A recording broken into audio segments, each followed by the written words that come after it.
Okay students, we will continue this chapter, Our Changing Earth, with part 3, and we were talking about work of a river. Now which kind of work the river does? The running water in the river erodes the landscape. Now what happens? Running water क्या करता है? बहता हुआ पानी in the river erodes the landscape. वो खत्म कर देता है, जो लैंडस्केप होता है उसको तोड़ देता है. When the river tumbles at steep angle over very hard rocks or down a steep valley side, it forms a waterfall. Waterfall कैसे फॉर्म होता है? रिवर जो होता है वो टम्बल्स होता है एट स्टीप एंगल. स्टीप यानी छोटा सा जो एंगल होता है, कोना होता है, उस पे उसका पानी गिरता है. और हार्ड रॉक्स के ऊपर अगर ये पानी गिरता है और बहुत फोर्सफुली गिरता है तो वो उसको तोड़ देता है और वो जगह बना लेता है. और down a steep valley side it forms a waterfall. और हमेशा जो वाटरफॉल होता है वो ऊपर से नीचे गिरता है और वो वैली में जाके गिरता है और वो क्या फॉर्म कर लेता है? Waterfall. As the river enters the plain it twists and turns, forming large bends known as meanders. Now see, let us draw a diagram of it. Features made by a river in flood plain. So you see the diagram. It's a very curvy kind of diagram. So you have to see the curves here. It's very curvy, and these are the areas, this area and this area. ये जो area है उसको क्या बोलते हैं? Flood plain. इसको बोलते हैं flood plains. Okay. Here you have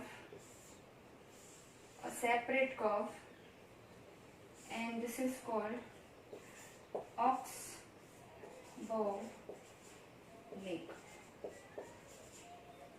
Okay, and here you can see dot dot. So these are called meander. These are meander. Here also you can see meanders, and here you will have such kind of curves, and these curves are called levees. Levees. Okay, so this is the diagram of river in a flood plain. This is a river, and this is in that kind of area where you will have flood plains. Okay, तो plane ऐसे होते जहाँ flood आ सकता है, वहां पे river कैसा होता है? Okay. Due to continuous erosion, लगातार इरोजन होता है, उससे क्या होता है? Erosion and deposition along the sides of the meanders. meander की साइड में बहुत लगातार क्या होता है? erosion होता है. the ends of the meander loop come closer and closer. अब ये जो है ना बहुत पास में आने लग जाते हैं. बहुत लगातार अगर soil erosion हो जाता है तो ये meander के जो ends हैं वो पास में आने लग जाते हैं. in due course of time the meander loop cuts off from the river. ये जो होते हैं फिर कट हो जाते एकदम से, यहाँ से और यहाँ से एकदम से कट हो जाएंगे. Then it will become like this and it is called oxbow lake. तो ऐसा फिर सिर्फ ये कर्व ही रह जाएगा इधर, उसको बोला जाता है oxbow lake. At times the river overflows its banks. उसके किनारे में से पानी बाहर आना शुरू हो जाता है रिवर में से. This leads to the flooding of the neighbouring areas. Neighbouring area में फ्लड आने की पॉसिबिलिटी हो जाती है। As it floods, it deposits layers of fine soil and other material called sediments along its banks. Flood होता है तो पानी के साथ साथ बहुत सारी चीजें बह जाती है और इम्पॉर्टेंट चीजें जो सॉइल के साथ important deposit layer of fine soil वो होते हैं वो भी पानी के साथ चले जाते हैं और वो बैंक का जो एरिया है रिवर का और आसपास का एरिया है वहां उसके लेयर बन जाते हैं। किसके लेयर बन जाते हैं? Layers of fine soil. This leads to the formation of a flat fertile flood plain. अब ये लेयर ने क्या फॉर्म किया? फर्टाइल फ्लड प्लेन जो है ये आसपास का है ना एरिया वो बहुत फर्टाइल हो जाता है। फ्लड प्लेन ये बहुत फर्टाइल हो रहता है, मतलब अगर आपको इसमें फार्मिंग करना है so it's the best soil you can use. As the river approaches the sea, जैसे रिवर सी में बहना शुरू होती है, the speed of the flowing water decreases, उसका जो वाटर का फ्लो होता है वो बहुत कम हो जाता है। And next page now, page number 16, and river begins to break up into a number of streams called distributaries. अब वो बहुत सारी उसकी ब्रांचेस बन जाती है वाटर फ्लो की और उसको डिस्ट्रीब्यूटरी बोलते हैं। You can see in the figure 3.6 page number 16 the figure of delta is given. In this you can see the distributaries. The river becomes so slow that it begins to deposit its load. बहुत ज्यादा slow हो जाती है, उसकी वजह से क्या होता है कि वो अपना जो लोड होता है वो डिपोजिट यानी जमा होना शुरू हो जाता है। Each distributary forms its own mouth, उसका एक अलग मुख होता है। एक एक जो ब्रांचेस होती है डिस्ट्रीब्यूटरी होती है उसका एक अलग मुख होता है। The collection of sediments from all the mouths form a delta, और वो डेल्टा फॉर्म करता है।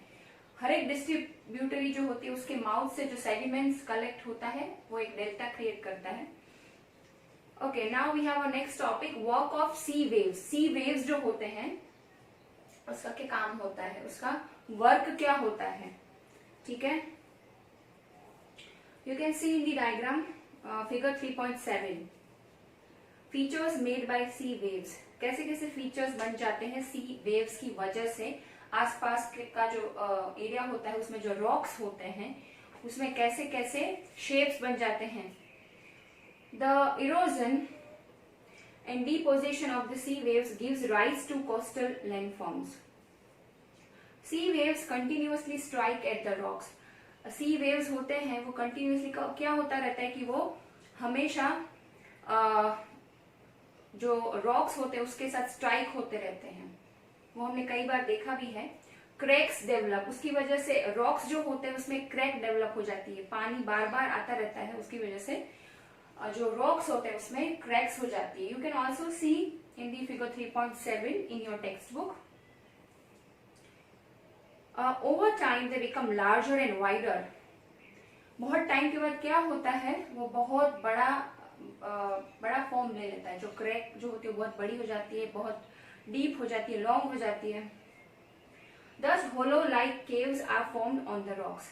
अब उसमें होलो हो जाते हैं मतलब बहुत बड़े बड़े छेद हो जाते हैं, ऐसे शेप्स बन जाते हैं। They are called sea caves, और ये गुफाएं जैसा फॉर्म ले लेती है, जैसे सी के अंदर कोई गुफा है, केव है, ऐसा लगता है। क्योंकि गुफा के अंदर अगर हमको एंटर होना है तो एक बड़ा सा होल तो चाहिए अंदर एंटर होने के लिए, तो इसी टाइप का एक होल आपको दिखाई पड़ेगा ये डायग्राम में। At this cavities become bigger and bigger, only the roof of the caves remain. अब क्या हो जाता है कि नीचे नीचे पानी आता रहता है, ऊपर पहुंचता नहीं वेव्स का पानी। Because of that what happens, the upper area remains, the top area of the rock remains as it is, and the lower area they have developed holes in that. Further, erosion breaks the roof. Erosion जो है वो roof को भी कभी कभी तोड़ देता है। And only walls are left, और फिर सिर्फ क्या रह जाती है, walls. You will see only walls of the rocks. This wall-like features are called stacks. You can see only walls are there. Somewhere you will see sea arc, somewhere you will see sea cave. Okay, so this kind of features you can see created by sea waves. The steep rocky coast rising almost vertically above sea water is called sea cliff. Sea cliff किसको बोला जाता है? The steep rocky coast rising almost vertically above sea water. C water के above भी जो rise होता है steep Rocky coast, उसको क्या बोला जाता है? Sea cliff. The sea waves deposit sediments. Sea waves जो होते हैं वो क्या जमा करते हैं? सेडिमेंट्स जमा करते हैं along the shores forming beaches. उसकी वजह से जो सी शोर होता है उसमें बीचेस जो है वो फॉर्म होते हैं.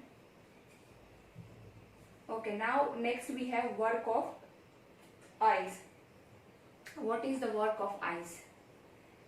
Ice का क्या रोल है देखते हैं. Figure 3.8, a glacier. You can see the picture of a glacier. Glaciers are rivers of ice which to erode the landscape by bulldozing soil and stones to expose the solid rock below.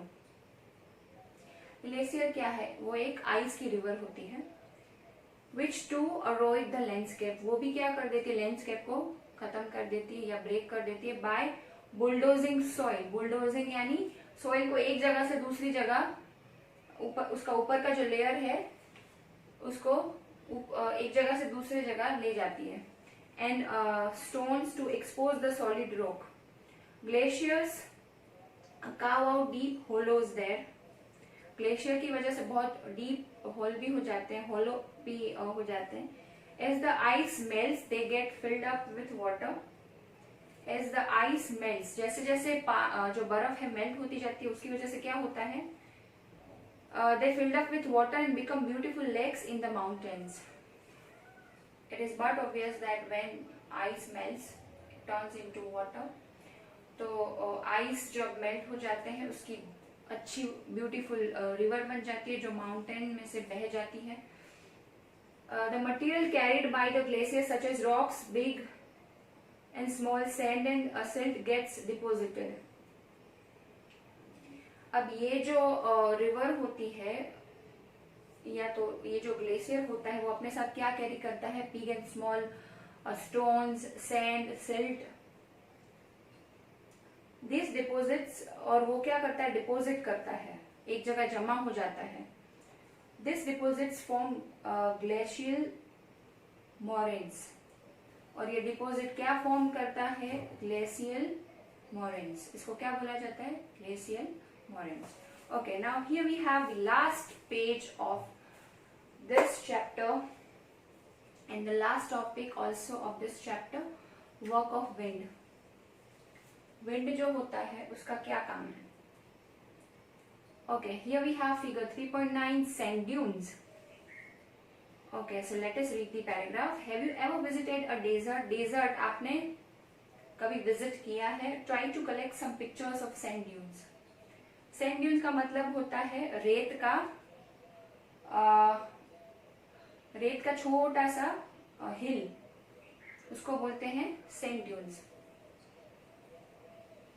An active agent of erosion and deposition in the deserts is wind. Active agent desert का जो माना जाता है वो wind, क्योंकि उसकी वजह से जो रेत है ना वो एक जगह से दूसरी जगह ट्रांसफर हो जाती है और एक जगह जैसे प्लेन हो जाता है, दूसरी जगह बहुत हिली एरिया जैसा हो जाता है सैंड का. तो ये काम कौन करता है? ये विंड करता है. This is the active agent of erosion and deposition in the desert. It can come in the fill up also. So underline this line. In deserts you can see rocks in the shape of mushroom, commonly called mushroom rocks. अब यहाँ पे rock कैसे होते हैं? Mushroom के shape में, you know, mushrooms, umbrella shape. So this kind of rocks you will see in the desert area because each and area is different. Each and every landscape is different.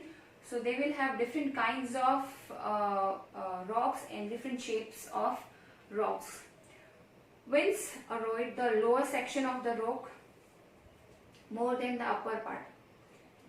अब wind जो है वो क्या करता है, lower section जो होता है रॉक का उसको ज्यादा अरोड करता है, ब्रेक करता है, ऊपर के लेयर से नीचे के लेयर को ज्यादा वो ब्रेक करता है. Therefore such rocks have narrower base and wider top. इसलिए बहुत सारे रॉक्स जो डेजर्ट में होते हैं उसका ऊपर का जो एरिया वो ब्रॉड होता है और नीचे का एरिया जो होता है वो उसका नीचे का बेस होता है वो बहुत ज्यादा नैरो हो जाता है. When the wind blows, it lifts and transports sand from one place to another. हवा आती है अपने साथ सैंड को कैरी करती